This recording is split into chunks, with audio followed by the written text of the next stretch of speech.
દુઃખનો વિષય છે કે દલિત સમાજના લોકોને હૃદયથી નથી સ્વીકાર્યા. એમણે કાયદાની બીક બતાવી ત્યારે આ થયું છે.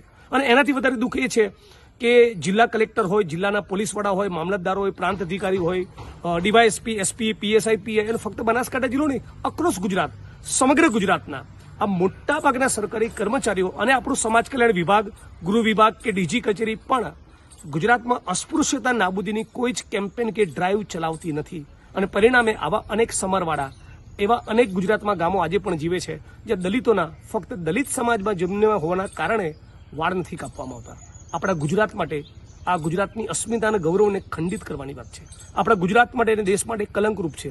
2025ના ગુજરાતમાં અને ભારતમાં આજે પણ ફક્ત તમે દલિત કે આદિવાસી સમાજના બેકગ્રાઉન્ડમાંથી આવો છો એટલા કારણસર ઘોડી ચડવા ન દે કે લાંબી રૂબરૂચ રાખવાની ના પાડે કે વાળ ન કાપે, એ બિલકુલ અસહ્ય છે, અમાનવીય છે, ગેરબંધારણીય છે. બહુ દુઃખ સાથે એ પણ કહેવું પડે કે શેડ્યુલ કાસ્ટના દલિત સમાજના બેકગ્રાઉન્ડમાંથી આવતા મામલતદાર, પ્રાંત અધિકારી, કલેક્ટર અને એસપી પણ આખી એમની કરિયર પતી જાય પણ 5 ગામ નથી એવા હોતા કે તેમણે અસ્પૃશ્યતા નાબૂદી કરી હોય.